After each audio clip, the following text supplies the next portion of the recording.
Hello friends, how are you? I hope you are very well. आपकी तैयारी अच्छे से चल रही होगी। तो आप सभी को पता है अपन क्या कवर कर रहे हैं, इंडियन हिस्ट्री अर्थात भारतीय इतिहास को। और भारतीय इतिहास में दो पैरेलल सब्जेक्ट आपके चल रहे हैं, एक मध्यकालीन भारत जो कि आपको सौरभ सर पढ़ा रहे हैं, और एक प्राचीन इतिहास जो कि मेरे द्वारा लिया जा रहा है।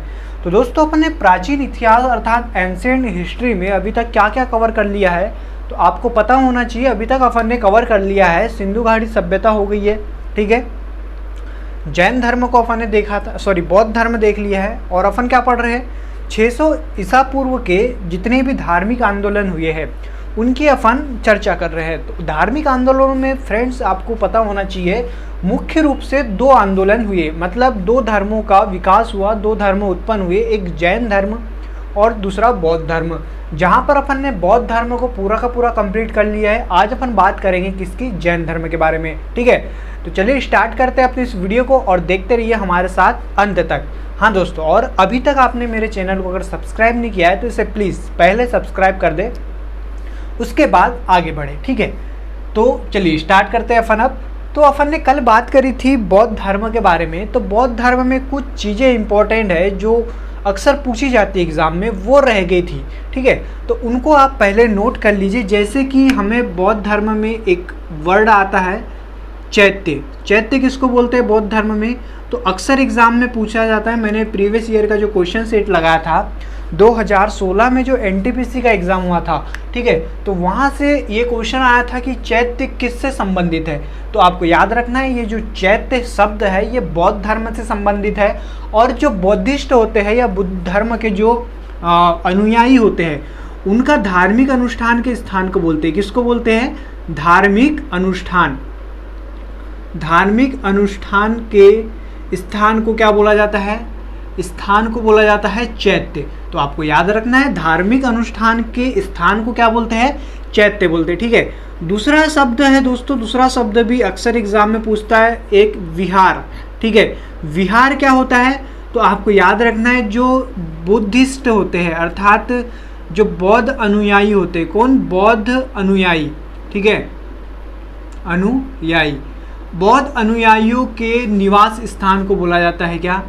निवास स्थान को बोला जाता है विहार, ठीक है। तो यहाँ से क्वेश्चन अक्सर पूछता है, जो ये शब्द है, टर्मिनोलॉजी है, ये आपको पता होनी चाहिए। अगला है दोस्तों इसमें स्तूप। स्तूप से भी, स्तूप किससे संबंधित है? तो बौद्ध धर्म में आप सभी को पता होगा स्तूप जो है उनके जो अवशेष है, अर्थात जो मृत्यु के बाद उनके जो बौद्ध अनुयायी है उनके ऊपर जो बना दिया जाता है, उनके समाधि स्थल को ही स्तूप बोला जाता है। तो यहाँ पे आप लिखेंगे स्तूप किसे बोला जाता है? जो बौद्ध भिक्षु है, बौद्ध भिक्षु, बौद्ध भिक्षु के समाधि स्थल को क्या बोला जाता है? समाधि स्थल को, किसको? समाधि स्थल को ही क्या बोला जाता है? स्तूप बोला जाता है, ठीक है। तो ये कुछ पॉइंट थे जिसको आपको याद रखते हुए चलना है। हाँ बिल्कुल सही दिख रहा है। अगर कुछ दिक्कत आती तो आप मेरे कमेंट बॉक्स में भी टाइप कर लीजिएगा, और एनी किसी भी क्वेरी के लिए मैं तत्पर रहूँगा आपके जवाब देने के लिए, ठीक है, ठीक है। तो तीन इम्पॉर्टेंट जो पॉइंट है, चैत्य, विहार, स्तूप, इनसे आपको क्वेश्चन अक्सर पूछता है, ठीक है। आगे बात करते हैं अपन अब जैन धर्म के बारे में। तो ये कुछ इंपॉर्टेंट पॉइंट थे जो छूट गए थे हमारे से कल की क्लास में, इसे आप नोट कर लीजिए। तो जैन धर्म की बात करें अपन, तो सबसे पहले जैन धर्म और बौद्ध धर्म की सिमिलरिटी की अर्थात समानताओं की बात करें तो इनमें काफ़ी ज़्यादा समानता है, लेकिन कुछ विषयों पर इनमें असमानता भी है। जैसे कि दोस्तों आपको पता होगा बौद्ध धर्म में केवल और केवल एक धर्मगुरु हुए, वो कौन हुए? गौतम बुद्ध हुए, ठीक है। और वहीं बात करें जैन धर्म की, तो जैन धर्म में दोस्तों टोटल 24 तीर्थंकर हुए, मतलब जैन धर्म में 24 तीर्थंकर हुए, तीर्थंकर, ठीक है। तीर्थंकर बेसिकली क्या होता है? जो जैन धर्म के जो धार्मिक गुरु है या जो धर्म गुरु है उन्हीं को बोला जाता है तीर्थंकर, ठीक है। तो इस प्रकार से जैन धर्म में कितने तीर्थंकर हुए? 24 तीर्थंकर हुए, ठीक है। तो ऋषभ देव, ठीक है, ये प्रथम तीर्थंकर हुए। और जैन धर्म में इसे ही फाउंडर बोलते हैं, मतलब फाउंडर ऑफ जैनिज्म, जैन धर्म के संस्थापक भी इन्हें ही बोला जाता है, ऋषभदेव को। ठीक है, तो ऋषभदेव के बारे में लेकिन उतनी प्रमाणिकता नहीं है, प्रमाणिकता सिद्ध नहीं होती, क्योंकि ये बहुत पुराने मतलब बहुत समय की बात होती है। उस समय ऋषभदेव के बारे में हमें जानकारी मिलती है। हाँ, इनके 2 पुत्र थे। इनके कितने थे? इनके 2 पुत्र थे। अब जैन मान्यताओं के अनुसार बात कर रहे हैं अपन। जैन मान्यताओं के अनुसार इनके 2 पुत्र हुए और एक पुत्र था भरत। एक पुत्र का नाम था भरत और दूसरे पुत्र का नाम था गोमतेश्वर। दूसरे पुत्र का नाम क्या था? गोमतेश्वर। 2 पुत्र हुए ऋषभदेव के, एक का नाम भरत था और दूसरे पुत्र का नाम गोमतेश्वर था। और जैन मान्यताओं के अनुसार ऐसा माना जाता है कि इन्हीं भरत के नाम पर हमारे देश का नाम जो भारत है आज, वो क्या पड़ा? भारत पड़ा। ठीक है, ये जैन मान्यताओं के अनुसार है। वहीं अगर हिंदू मैथोलॉजी की बात करें या हिंदुइज्म की बात करें तो वहाँ पर आपने महाभारत में मैंने आपको बताया भी था कि जो शकुंतला और दुष्यंत का पुत्र भरत, राजा भरत हुआ, उसी के नाम पर जो भारत का देश भारत पड़ा।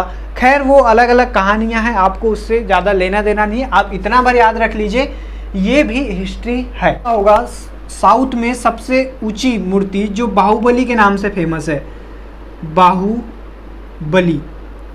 बाहुबली की मूर्ति ये कहाँ पर है? कर्नाटक में स्थित है। ये कहाँ पर स्थित है? कर्नाटक में स्थित है। और कर्नाटक के कहाँ पर है? श्रवणबेलगोला में। श्रवणबेलगोला, ठीक है। श्रवणबेलगोला में एक मूर्ति है बाहुबली की मूर्ति, जिसे आज भी स्थित है।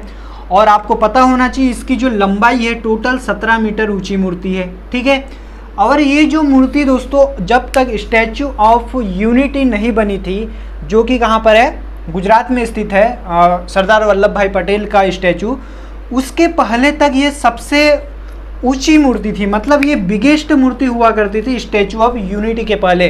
अब ये दूसरे नंबर पे आती है, दूसरी सबसे ऊंची मूर्ति है, दूसरी सबसे ऊंची मूर्ति है। ठीक है, तो ये मूर्ति जो है गोमतेश्वर की ही मूर्ति है और इन्हें बाहुबली नाम इसलिए दिया गया क्योंकि ऐसा माना जाता है जैन मतानुसार अर्थात जैनिज्म के अनुसार कि इसमें जो है 200 हाथियों का बल था। इतने बाहुबली थे, 200 हाथियों का बल था, इसीलिए इसे अपन क्या बोलते थे? बाहुबली बोला गया। तो आपको ऋषभदेव से इतने पॉइंट आपको याद रखना है। ठीक है, गोमतेश्वर की मूर्ति जो अक्सर एग्जाम में पूछता है, आज भी पूछता है कि बाहुबली की मूर्ति कहाँ पर स्थित है, तो कर्नाटक के श्रवणबेलगोला में है स्थित है। काय की मूर्ति?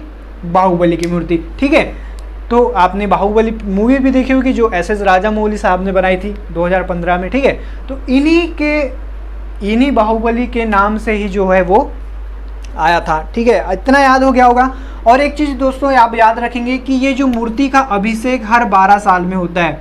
हर 12 साल बाद इस मूर्ति का अभिषेक कराया जाता है और जो मूर्ति का अभिषेक दूध, दही और घी से कराया जाता है। ये फॉर इंफॉर्मेशन के लिए आपको बता दिया।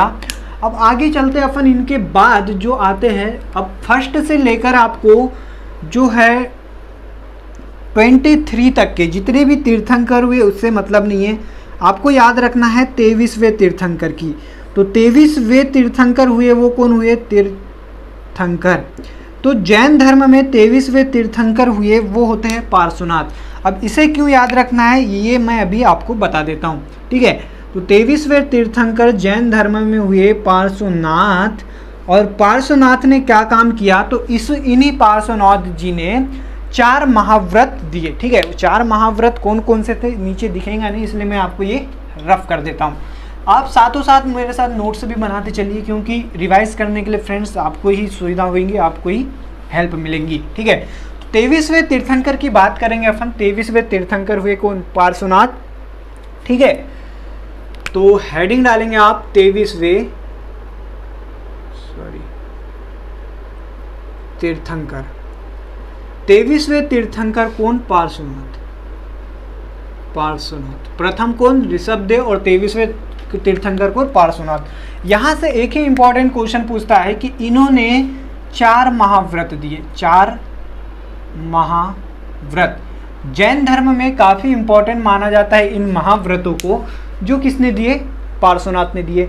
4 महाव्रत दिए पार्श्वनाथ ने, और जो एक 5वां टोटल मैं बात करूँ दोस्तों जैन धर्म में टोटल महाव्रत 5 हुए हैं जैन धर्म में, जिसमें से 4 पार्श्वनाथ ने दिए, और जो अंतिम जो 5वां है वो क्या है, ब्रह्मचर्य, जो किसने दिया तो आगे अपन पढ़ेंगे, महावीर स्वामी ने दिया। ठीक है, तो कौन कौन से 4 को याद रखना है, पहला है सत्य, सेकेंड अहिंसा, तीसरा है अपरिग्रह, और चौथा है दोस्तों अस्तेय। ठीक है, सत्य, अहिंसा, अपरिग्रह और अस्तेय, ये टोटल 4 महाव्रत दिए ऋषभ देव ने। और अपरिग्रह का मतलब होता है धन दौलत न रखना। ठीक है, इन्हीं चारों में जो ऋषभ महाव्रत है, इन्हीं 4 महाव्रतों में दोस्तों जो महात्मा गांधी थे ना, वो किस महाव्रत का फॉलो करते थे, तो यहाँ से क्वेश्चन भी आया है एग्जाम में। तो आपसे पूछेगा कि बताइए कि जैन धर्म के जो 4 महाव्रत थे, उनमें से जो 2 महाव्रतों का जो गांधी जी ने पालन किया वो कौन कौन से थे, तो वो थे एक तो अहिंसा और जो दूसरा था अपरिग्रह। ठीक है, तो यहाँ से क्वेश्चन भी एग्जाम में अक्सर थम आता है और कन्फ्यूज़न हो जाता है, आप सत्य लिख देंगे, सत्य अहिंसा, तो वो भी था, लेकिन जो अहिंसा और अपरिग्रह था उनसे खासकर प्रभावित थे महात्मा गांधी। ठीक है, इसके बात करते हैं दोस्तों, यहाँ से इम्पोर्टेंट इतना ही है, पार्श्वदेव है, आपको याद रखना है। आगे चलते हैं 24वें तीर्थंकर की, तो 24वें तीर्थंकर हुए कौन, महावीर स्वामी। अब अपन महावीर स्वामी के बारे में बात करेंगे। और जो 24वें तीर्थंकर हुए, 24वें तीर्थंकर हुए कौन, महावीर स्वामी। और जैन धर्म में इन्हें ही महावीर स्वामी को ही जो है वास्तविक संस्थापक माना गया है। मतलब जैन धर्म का वास्तविक संस्थापक किसे बोला जाता है, तो महावीर स्वामी को बोला जाता है। क्या आप लिखेंगे, वास्तविक संस्थापक, संस्थापक। ठीक है, वास्तविक संस्थापक कौन है, महावीर स्वामी है जैन धर्म के। अब महावीर स्वामी के बारे में ही अपन कुछ डिटेल है ये जानेंगे। सबसे पहले बात करते हैं इनके जन्म को लेकर। तो इनका जन्म कब हुआ था, तो आपको याद रखना है, महावीर स्वामी का जो जन्म हुआ था 540 ईसा पूर्व। वही बात करें गौतम बुद्ध की, तो 563 ईसा पूर्व में गौतम बुद्ध का जन्म हुआ था।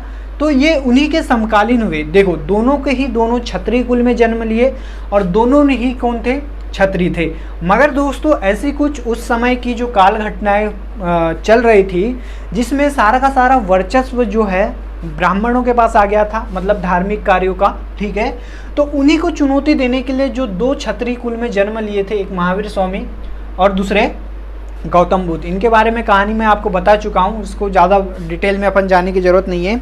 अब याद रखेंगे इनका जो जन्म 540 ईसा पूर्व कुंडल ग्राम कहाँ पर, वैशाली में हुआ, वैशाली। ठीक है, इनके पिता का नाम कौन था, इनके पिता का नाम इनके बचपन का नाम की बात करें पहले।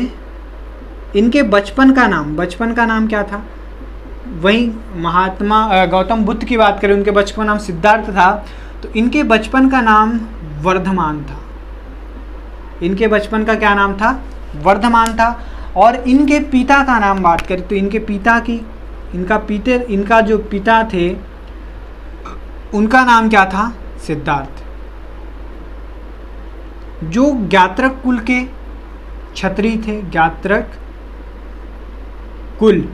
ज्ञात्रक कुल के क्षत्रिय थे। और किस संघ, वज्जी संघ के ये क्या थे, वज्जी एक महाजनपद हुआ करता था, और उसी महाजनपद या वज्जी संघ के ही ये राजा हुआ करते थे। इनकी माता की बात करें तो दोस्तों इनकी माता का नाम त्रिशला था, और ये लिच्छवी गणराज्य अर्थात लिच्छवी कुल की थी। लिच्छवी कुल के जो राजा थे, उनकी जो राजा क्या थे, चेटक थे। लिच्छवी कुल के या लिच्छवी गणराज्य के जो राजा चेटक थे, उनकी बहन का नाम क्या था, त्रिशला था। तो आप लिखेंगे इनकी माता त्रिशला था। इनकी माता का क्या नाम था, इनकी माता का नाम क्या था, त्रिशला था, त्रिशला। और ये किस गणराज्य की थी, तो लिच्छवी गणराज्य की थी। लिच्छवी गणराज्य राजा चेटक की बन, राजा चेटक की बन, मतलब किसके मामा कौन थे? चेटक, है ना, हुए ना। अब इनकी जो शादी हो जाती है गृहस्थ जीवन, ऐसा नहीं कि ये गृहस्थ जीवन में नहीं थे बचपन से, इन्होंने भी शादी की। जिस प्रकार से आपको पता ही है गौतम बुद्ध ने शादी करी थी। तो इनकी पत्नी का नाम क्या था? तो इनकी पत्नी का नाम था क्या? ठीक है, गौतम बुद्ध की पत्नी का नाम यशोधरा था और इनके एक पुत्री हुई। इनको पुत्र नहीं हुआ लेकिन इनकी एक पुत्री हुई और उसी पुत्री का नाम था अन्योज्या या प्रियदर्शना। पुत्री का क्या नाम था? प्रियदर्शना, या इसे अन्योज्या भी बोलते हैं, अन्योज्या। ठीक है, इसी प्रियदर्शना और इन्हीं के जो जमाई थे, इसी की शादी हो जाती है किसके साथ? इसी के पति प्रियदर्शना के कौन थे? जमाली। जमाली थे और जमाली ही वो व्यक्ति हुए जो गौतम बुद्ध के प्रथम शिष्य होते हैं भविष्य में। उसके बारे में भी अपन पढ़ेंगे, जमाली के बारे में। ठीक है, इतना आप स्क्रीनशॉट लीजिए, आगे बढ़ते हैं अपन। अब इसके बाद दोस्तों इनके जो एक भाई थे, इनके दो भाई हुआ करते थे। इनके जो बड़े भाई का नाम था नंदीवर्धन, मतलब इनके एक भाई थे जिसका नाम था, इनके भाई का नाम क्या था? नंदीवर्धन। वही गौतम बुद्ध की बात करें तो वो बिना बताए ही जो ग्रह त्याग कर दिए थे, किसी को बताए बिना आधी रात को। ठीक है, लेकिन वही महावीर स्वामी की बात करें, वर्धमान की बात करें तो दोस्तों ये जो है अपने बड़े भाई से आज्ञा लेते हैं नंदीवर्धन से, और at the age of 30 year he left home by taking permission of Nandivardhan. Nandivardhan से आज्ञा लेकर 30 वर्ष की आयु में ये इन्होंने गृह त्याग कर दिया। तो इन्होंने गृह त्याग कब किया? तो आप याद रखेंगे 30 एज, गृह त्याग किया 30 वर्ष की आयु में। और गौतम बुद्ध के तरह ही, महात्मा बुद्ध के तरह ही ये भी एक नदी के किनारे जाते हैं, अपने जो ऐशो आराम वाली ज़िंदगी को त्यागते हैं, सारा का सारा एक सन्यासी रूप धारण करते हैं। और इसके बाद ये मिलते हैं एक व्यक्ति से, मखली गोशाल। ठीक है, मखली गोशाल के साथ ये रहते हैं कुछ समय, तो आप इनके बारे में याद रखेंगे। मखली गोशाल इनका समकालीन ही बोलना चाहिए, शिष्य तो नहीं बोलना चाहिए, सखा भी बोल सकते हैं आप। ठीक है, मखली गोशाल के साथ 6 वर्ष की तपस्या करते साथ साथ ये ठीक है, तो साथ मखली गोशाल के साथ 6 वर्ष की तपस्या करते हैं। 6 वर्ष की तपस्या करते हैं, मतलब मखली गोशाल जो है 6 साल महावीर स्वामी के साथ रहता है और मखली गोशाल के सब्र का बांध टूट जाता है और वो उनसे अलग हो जाता है। अलग होने के बाद दोस्तों मखली गोशाल ने ही एक धर्म की स्थापना करी जिसे अपन बोलते हैं आजीवक संप्रदाय। आजीवक संप्रदाय, ठीक है। तो आपसे एग्जाम में पूछता है कि आजीवक संप्रदाय की स्थापना किसने करी थी? तो मखली गोशाल ने करी थी आजीवक संप्रदाय की स्थापना। और आपको पता होगा दोस्तों, मगध का ही एक राजा होता है जो महान सम्राट अशोक का पिता, कौन? बिंदुसार। बिंदुसार ही जो है आजीवक संप्रदाय का अनुयायी था, आपने पढ़ते होंगे। तो इसका अनुयायी होता है कौन? मगध का राजा बिंदुसार। तो इसका अनुयायी कौन था? तो अनुयायी था दोस्तों बिंदुसार। ठीक है, बिंदुसार मौर्य वंश का शासक रहता है, मौर्य साम्राज्य का शासक रहता है बिंदुसार। आजीवक संप्रदाय का अनुयायी होता है। और आजीवक संप्रदाय के बारे में थोड़ा सा आपको इसके बारे में डिटेल दे दूं कि ये जो संप्रदाय था आजीवक संप्रदाय, पूरा का पूरा जो था किस पर आधारित था? भाग्य पर आधारित था। मतलब कि जो भाग्य में लिखा है, जैसा कि आप बोलते होंगे कई बार, उस पर ही आधारित था आजीवक संप्रदाय। वही बात करें अपन किसकी? जैन धर्म की। तो जैन धर्म में दोस्तों कर्म के आधार पर हुआ करता था, अर्थात जैसा आप कर्म करोगे वैसा आपको फल मिलेगा। सही बात है, ठीक है। तो मखली गोशाल की अपन ने बात करी। 6 वर्ष की तपस्या करने के बाद इन्होंने एक संप्रदाय की स्थापना करी थी, आजीवक संप्रदाय, जिसका अनुयायी कौन हुआ? बिंदुसार हुआ। ठीक है। इसके बाद दोस्तों 12 वर्ष और 6 वर्ष और बीतते हैं और 6 वर्ष के बाद 12 साल की अवस्था अर्थात 12 वर्ष बाद महावीर स्वामी को महाज्ञान की प्राप्ति होती है या एनलाइटमेंट की प्राप्ति होती है।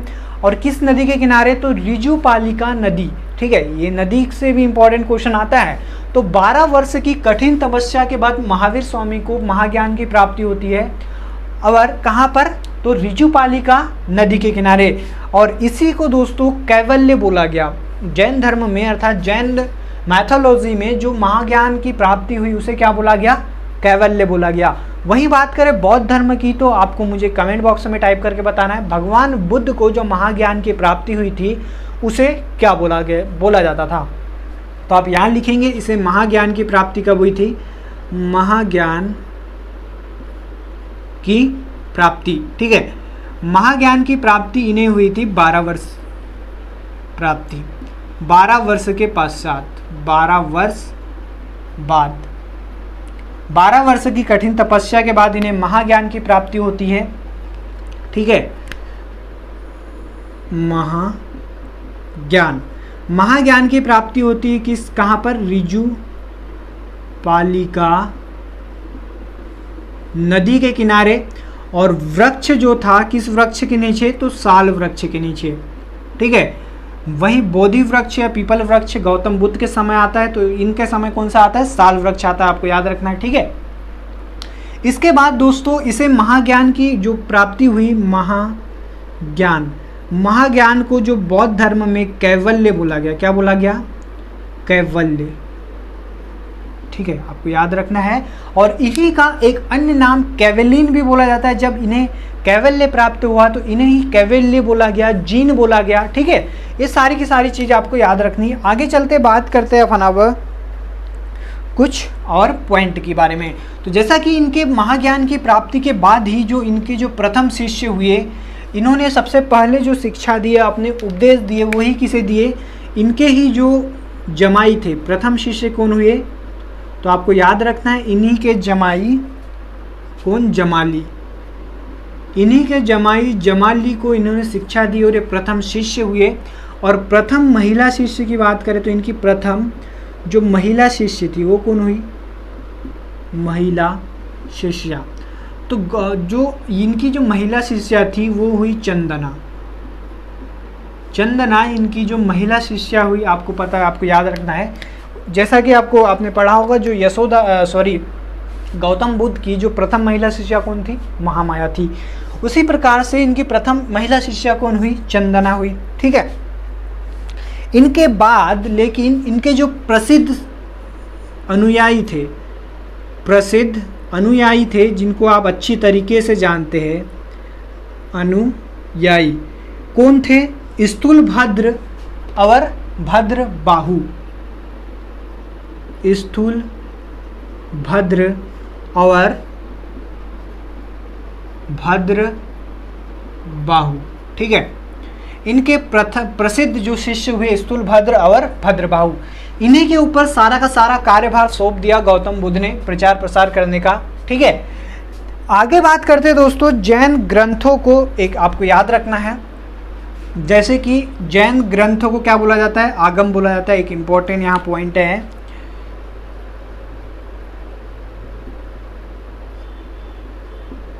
जो जैन ग्रंथ है उन्हीं को क्या बोला जाता है? आगम बोला जाता है। और जो किस भाषा में लिखे गए? तो इनकी जो भाषा थी, इसकी भाषा थी अर्धमगधी, ठीक है। अर्धमगधी भाषा में लिखे गए जैन ग्रंथों को क्या बोलते हैं? आगम बोलते हैं। जिस प्रकार से आपने पढ़ा होगा पीटक के बारे में, जो बौद्ध ग्रंथों को बोला जाता है ना, त्रिपीटक हुए बौद्ध धर्म में पूरे के पूरे, उसी प्रकार से जैन ग्रंथ में आगम बोला जाता है, ठीक है। और कुछ इंपॉर्टेंट जो जैन ग्रंथ हुए उनके बारे में मैं बताता हूँ, इसको आप स्क्रीनशॉट लीजिए, ठीक है। कल्पसूत्र की बात करें तो कल्पसूत्र की रचना, कल्पसूत्र, देखिए ये जो सारे के सारे जो जैन ग्रंथ थे ना वो मगधी भाषा में थे, लेकिन एक था कल्पसूत्र जिसकी जो भाषा थी वो कौन सी थी? इसकी जो भाषा संस्कृत थी, इसकी भाषा संस्कृत थी। और इसकी रचना किसने की थी?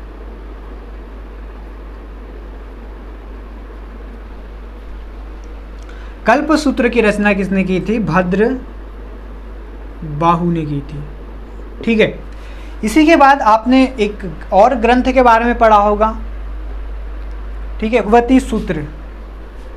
एक जो जैन ग्रंथ है भगवती सूत्र, इसके भी बारे में आप याद रखेंगे, भगवती सूत्र।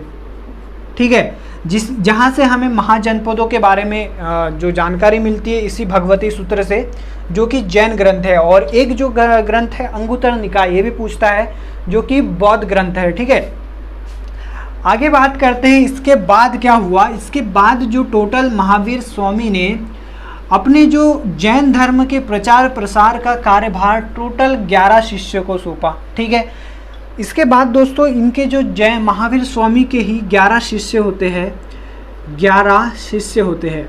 इन्हीं के ऊपर जैन धर्म का प्रचार प्रसार का कार्य सौंपा जाता है। जैन धर्म का प्रचार करते हैं ये 11 शिष्य। ठीक है, पूरे के पूरे मगध में। इन्हीं 11 शिष्यों को जैन धर्म में 11 गणधर बोला गया। इसे ही क्या बोला गया? 11 गणधर बोला गया। ठीक है, ये याद रखेंगे, 11 गणधर बोला गया, 11 ही इनको शिष्य को। ठीक है, 11 शिष्यों को 11 गणधर बोला गया। और आपको याद रखना है इन 11 में से दोस्तों 10 शिष्यों का ही जो है मृत्यु हो जाती है महावीर स्वामी के जीवन काल के दौरान ही। ठीक है, इन्हीं में से एक शिष्य बच जाता है जिसका नाम क्या है? आर्य सुधर्मन। जो 11 गणधर थे उनमें से जो एक बचा था आर्य सुधर्मन। उसका नाम क्या था?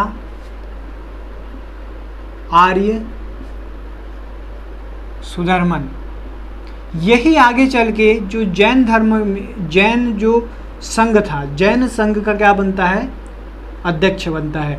तो ये भी आपको याद रखना है, जैन संघ का अध्यक्ष कौन था? आर्य सुधर्मन था। ठीक है, इसके बाद दोस्तों ईसा पूर्व 468 ईसा पूर्व में ही जो महावीर स्वामी है उनकी मृत्यु हो जाती है। और कहाँ पर हो जाती है? इसकी मृत्यु हो जाती है और ये होती है पावापुरी में। और वहीं आपको पता होगा गौतम बुद्ध की जो मृत्यु हुई थी कुशीनगर में हुई थी और इनकी मृत्यु पावापुरी में हो जाती है। ठीक है, जो दोनों जो एक महाजनपद के अधीन आते हैं, जो कौन सा है? मल्ल महाजनपद की ही राजधानी थी पावापुरी। आपको महाजनपद वाले शायद लेक्चर नहीं हुआ होगा हमारा। तो मल्ल की ही राजधानी थी पावापुरी, जहां पर मृत्यु हुई थी महावीर स्वामी की।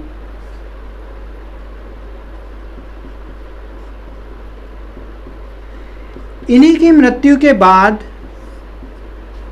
क्या होता है? मगध में 12 वर्षों का भीषण अकाल पड़ता है। ठीक है, महावीर स्वामी की मृत्यु के बाद लगभग 300 ईसा पूर्व में मगध में क्या पड़ता है? अकाल पड़ता है 12 वर्षों का।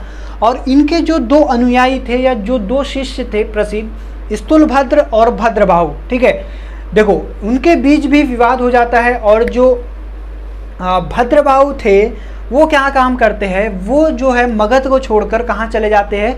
साउथ में चले जाते हैं, कर्नाटक के श्रवणबेलगोला में। लेकिन वही इनका जो मत था स्थूलभद्र का वो अलग था। उनका ये मत था कि हमारी जो पवित्र धरती है, जो मगध है, जो महावीर स्वामी की धरती है, उन्हें छोड़कर जाने का बिल्कुल भी मन नहीं था। तो मगध में ही कौन रुक जाते हैं? भद्रबाहु। और साउथ में कौन चले जाते हैं? स्थूलभद्र।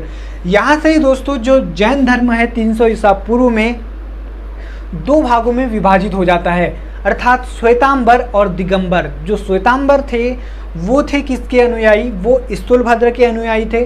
और जो दिगंबर होते हैं वो किसके अनुयायी होते हैं? वो भद्रबाहु के अनुयायी होते हैं। तो उनके बारे में लिखेंगे 300 ईसा पूर्व में ही जो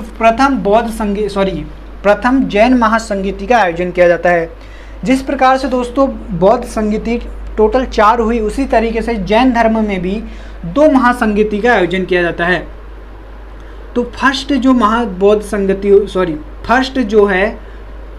जैन संगति होती है, जैन महासंगीति होती है, महासंगीति। ठीक है, फर्स्ट जैन महासंगीति होती है लगभग कहाँ पर, कब होती है? 300 ईसा पूर्व में। ठीक है, 300 ईसा पूर्व में होती है। और कहाँ पर इसका आयोजन किया जाता है?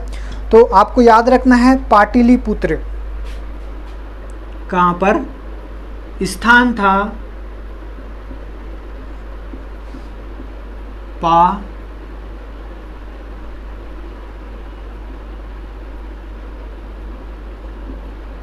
पाटलिपुत्र। ठीक है, पाटलिपुत्र में इसकी जो महासंगीति आयोजित की जाती है और इसका जो शासक रहता है वो कौन रहता है, चंद्रगुप्त मौर्य। चंद्रगुप्त मौर्य, मौर्य साम्राज्य का शासक रहता है चंद्रगुप्त मौर्य, और इनकी अध्यक्षता करता है, इस महासंगीति की अध्यक्ष जो रहते हैं वो कौन रहते हैं, स्थूलभद्र। स्थूलभद्र। और इसी में जो इम्पोर्टेंट कार्य होता है, इसका जो कार्य होता है इम्पोर्टेंट, वो ज़्यादा इम्पोर्टेंट है, आपको याद रखना है। जैन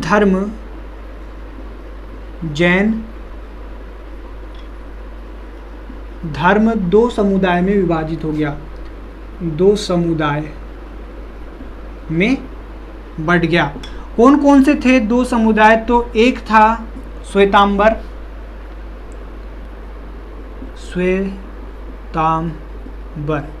पहले क्या थे, श्वेतांबर, और जो दूसरा था वो कौन सा था, दिगंबर जैन।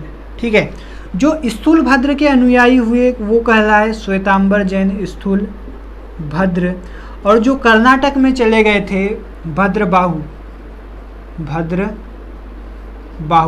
उनके अनुयायी कहलाए दिगंबर जैन। अब इनमें क्या अंतर है, तो आपको मेजरली डिफरेंस तो यही है कि जो श्वेतांबर जैन है वो श्वेत वृक्ष धारण करके चलते हैं। ठीक है, और जो दिगंबर जैन है वो नग्न रहते हैं, ये निर्वस्त्र रहते हैं। कौन, दिगंबर जैन। ठीक है, और सारी की सारी बात करें दूसरा इंपॉर्टेंट पॉइंट की, श्वेतांबर जैन जो थे वो महावीर स्वामी की शिक्षाओं का फॉलो करते हैं, और जो दिगंबर जैन थे वो सारा का सारा भद्रबाहु की शिक्षा को फॉलो करते हैं। ठीक है, ये बेसिकली मेजर डिफरेंस है दोनों के अंदर। और एक व्यक्ति का नाम आपको याद रखना है, चंद्रगुप्त मौर्य का।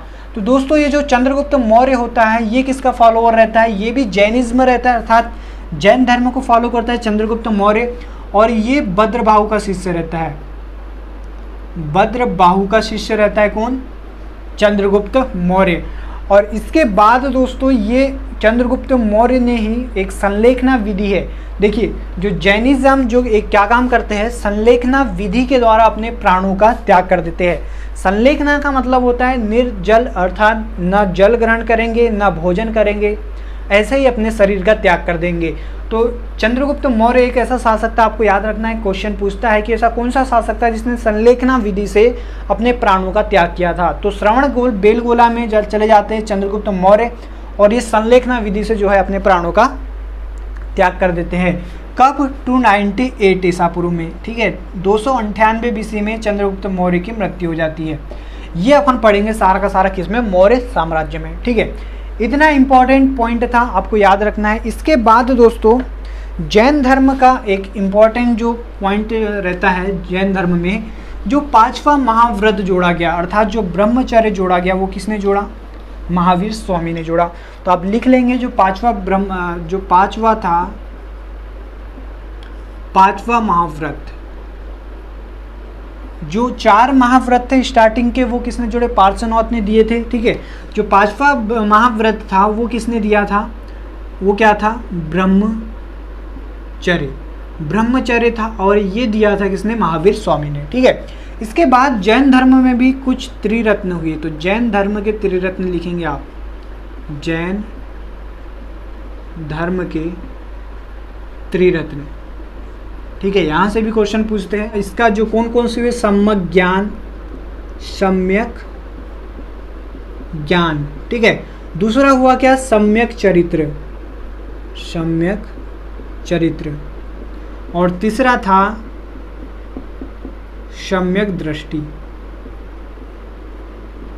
अच्छा चरित्र होना चाहिए, अच्छी दृष्टि होनी चाहिए, अच्छा ज्ञान होना चाहिए। ठीक है, और पूरा का पूरा जैन धर्म में आपको पता होना चाहिए ये एक अहिंसावादी धर्म था, मतलब कि इसमें बिल्कुल भी हिंसा स्वीकार नहीं है।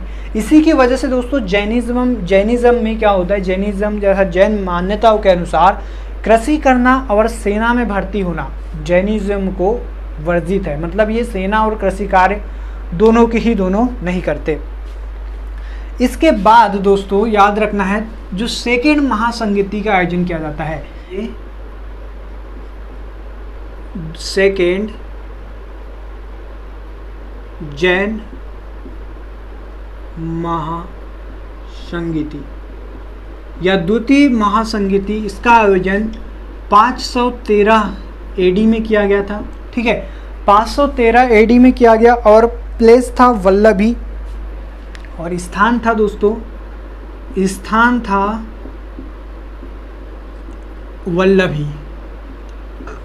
ठीक है, और इसके शासक के बारे में कुछ हमें जानकारी नहीं मिलती, तो शासक के संबंध में कोई भी डिटेल हमें नहीं प्राप्त है सेकेंड महासंगीति के बारे में। और इसका जो अध्यक्ष था देवादी समसरणम, इसका अध्यक्ष कौन था? देवादी ने